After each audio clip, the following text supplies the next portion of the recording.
नमस्कार. जय श्रीकृष्ण. श्रीकृष्ण चैतन्य प्रभु नित्यानंद, श्री अद्वैत गदाधर, श्रीवासदि गौरभक्त वृंदा. Rejuvenating text 4 and text 5 of chapter 4.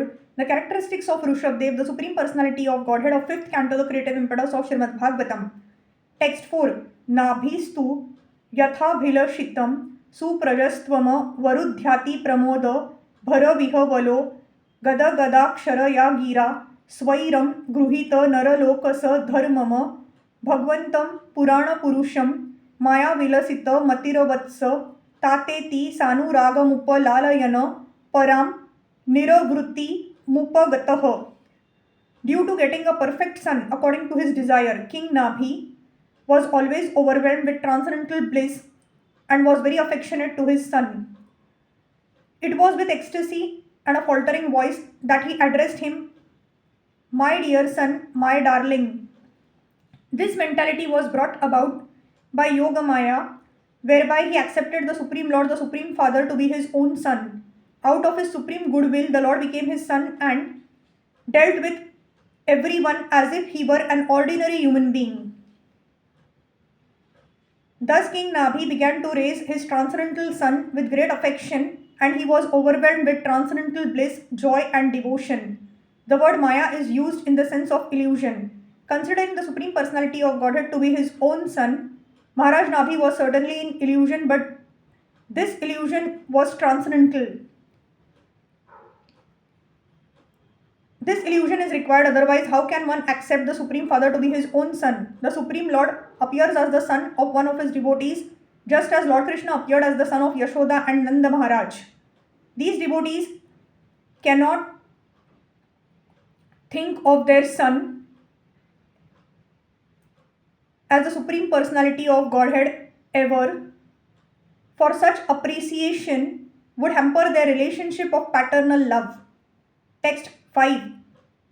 Viditanu ragama paura prakriti janapado raja nabhi ratmajam samaya setu rakshayam bhishiccha brahmaneshu panidhaya सह मेरुदेव्या विशालायां प्रसन्न निपुणेन तपसा समाधि योगेन नर नारायणाख्यम भगवंतं वासुदेवमुपसीनः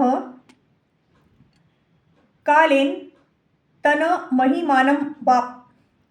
King Nabhi understood that his son Rishabdev was very popular among the citizens and among government officers and ministers. Understanding the popularity of his son, Maharaj Nabhi enthroned him as the emperor of the world to give protection to the general populace in terms of the Vedic religious system.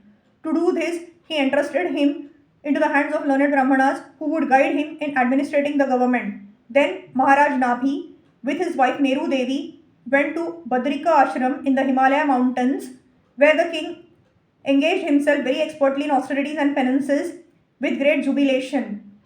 In full samadhi, he worshipped the Supreme Personality of Godhead, Nara Narayana, who is Krishna in his plenary expansion. By doing so, in course of time, Maharaj Nabhi was elevated to the spiritual world known as Vaikuntha. When Maharaj Nabhi saw that his son Rishabdev was popular with the general populace and the governmental servants, he chose to install him on the imperial throne. In addition, he wanted to entrust his son into the hands of the learned Brahmanas. This means that a monarch was supposed to govern strictly according to Vedic principles under the guidance of learned Brahmanas who could advise him according to the standard Vedic scriptures like Manusmriti and similar Shastras. It is the duty of the king to rule the citizens according to Vedic principles. According to Vedic principles, society is divided into 4 categories: Brahman, Kshatriya, Vaishya and Shudra. Chaturvarnyam maya srushtam guna karma vibhagashah. After dividing society in this way, it is the king's duty to see that everyone executes Vedic principles according to his caste. A Brahman must perform the duty of a Brahman without cheating the public. It is not that one attains the name of a Brahman without the qualifications. It is the king's duty to see that everyone engages in his occupational duty according to Vedic principles.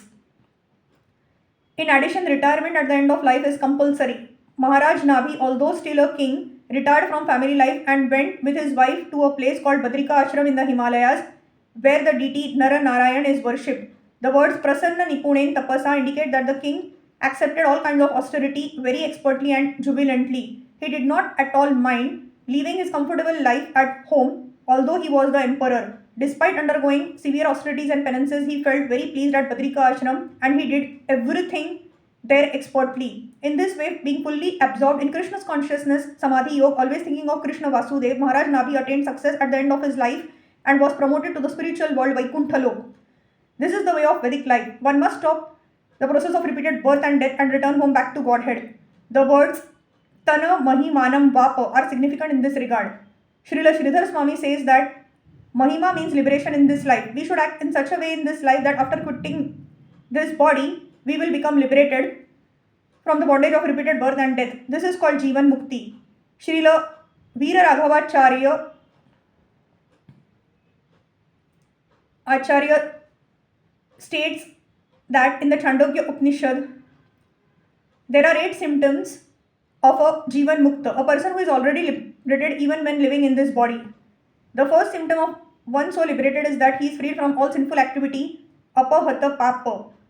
As long as one is under the clutches of Maya and the material energy, one has to engage in sinful activity. Bhagavad Gita describes such people as dushkriti naha, which indicates that they are always engaged in sinful activity. One who is liberated in this life does not commit any sinful activities. Sinful activities involves illicit sex, meat eating, intoxication and gambling.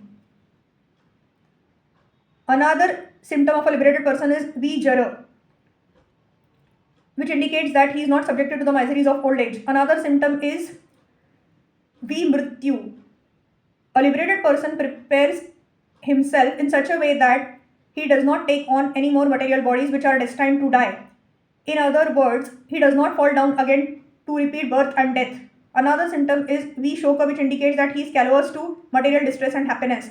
Another is vijighatsa, which indicates that he no longer desires material enjoyment. Another symptom is